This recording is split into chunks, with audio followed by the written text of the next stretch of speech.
Hello and welcome to Sound Librarian. My name is Stefan Schutz. I did not own a Nintendo NES when they first came out. I had friends who did, and I got to play on those.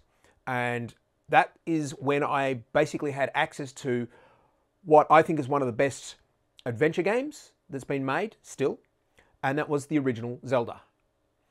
Now, from an audio point of view, the thing that I find really quite remarkable about the original Zelda was that it was a product of its time. It had very, very simple sound design and very simple capabilities for music. And yet it had this phenomenon which is, in my mind, a very, very Japanese phenomenon, in that it had a very short and quite simple musical track that had a fairly simple melody, and it just repeated over and over again. And yet it wasn't annoying. It certainly repeated, but it wasn't repetitive, in that it wasn't something that got on your nerves and drove you crazy while you listened to it. And this is what I mean by the Japanese phenomenon, in that the Japanese have an amazing skill at writing musical tracks that are very, very short and very simple, and yet are entertaining, or at least work in such a way that they do not get annoying with their repetitive behavior. This actually follows some of the very, very similar guidelines to producing audio for commercials, because you need to be able to get the point across very, very quickly, and quite often you're trying to make something that's catchy. But even commercials, television commercials, can be annoying. The catchiness in your head can be something that's frustrating. Whereas I think Zelda is a very, very good example of something which will sit in your head and you might find yourself humming it. But I've never found it, in all the years that I've played this game, I've never found it annoying. Now, I've owned Zelda on GBA, I've had a copy of on GBA, and recently I bought a Nintendo NES to be able to do these reviews, and I bought a copy of Zelda. And the game music now is as good as it ever was, and that original theme in its most basic form, I think, is the best version of it.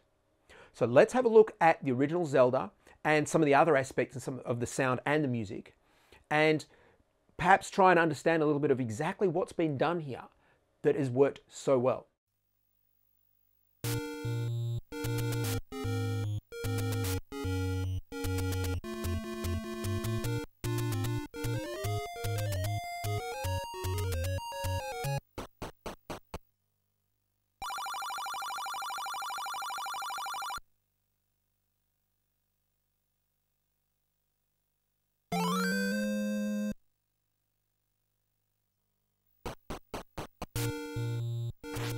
Zelda has the theme which you can hear now, which is actually related to the opening theme that you hear at the title screen, which we saw right at the beginning of this video. Although the title music is just slightly differently presented to the music that you get while you're playing the game, which I think is a nice usage of this theme.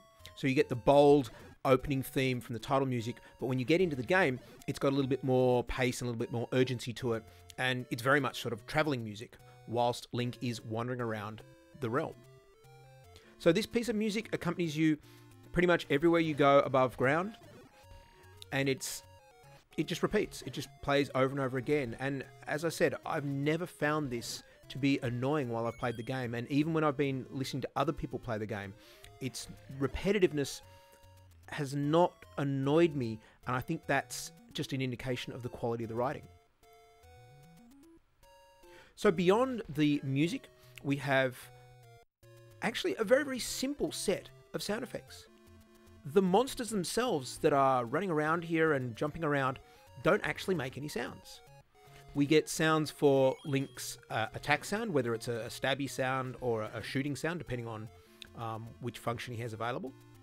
And then there are other sounds which are generally the sounds you get for picking up of items, whether it's an indication of the monetary value of the item you've picked up, whether it's something to do with your health increasing. And then there are some interaction sounds of when you trigger things like doors and when you enter and exit the holes in the ground like the steps. And in fact, a lot of the little success sounds in this game are also sort of musical in nature. Now, none of that in itself is particularly that unusual in games of this genre. In a lot of cases, they needed to be fairly simple because of the capabilities of the console, and stylistically, these were quite common approaches to game sound design. But I just think that Zelda really was one of the first games that really achieved a very polished approach to the game sound and music. In general, the game just sounds really good. There are, of course, multiple themes, and we'll have a listen to the second theme now as we go into the underground environment.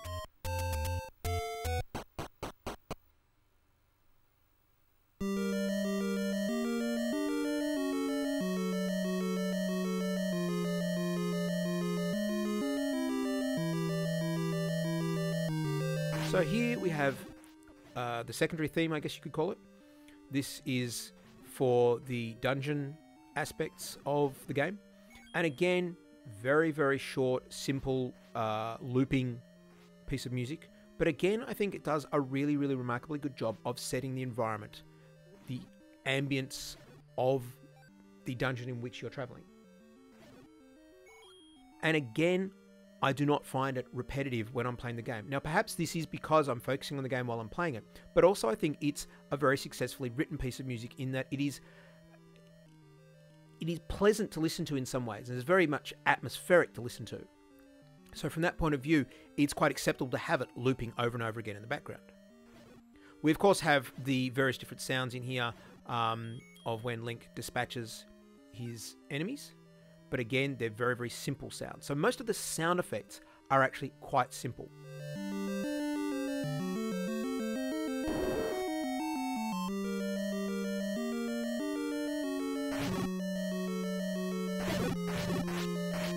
The idea of opening doors, the idea of interacting with certain things within the environment, and there's not that many things that you interact with, there are a few. But the main thing within this game is the music and Link interacting, effectively fighting the adversaries that he comes up against.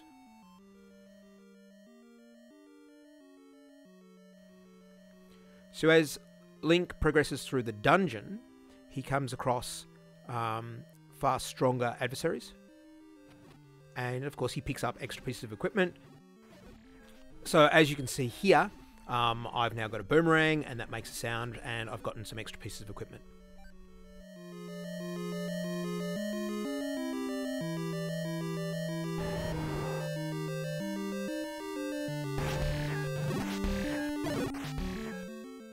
What I really like about this room here is that there is an audio cue that is telling you very clearly that the main adversary, the main boss monster, I guess, of this level is in the next room. You can hear the screaming sound of the creature that's in the next room. So you're, again, left with no ambiguity of, okay, beware. You know, regardless of what it is in the next room, you know it's significant because you can hear it from a whole room away. And of course, when you pick up the goal,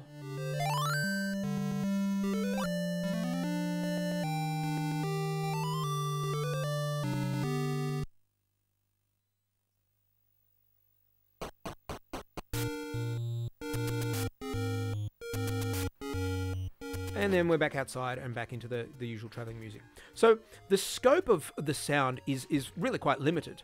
You know, every single dungeon you go into has pretty much the same sound, and most of the sounds... We've probably heard most of the sounds you'll hear in the entire game within this short video. The game itself obviously has far more scope, but the audio is fairly simple, again, as I say, because of the limitations. However, Zelda, and I said this in the video when I'm referring to Sonic and Mario, Sonic and Mario Brothers were both AAA games. Zelda was most definitely the AAA game of its era. So on the original NES, Mario Brothers and Legend of Zelda were both AAA games. And so putting them into that context, it's hardly surprising that these are the games that set the bar. These are the games that were copied over and over again.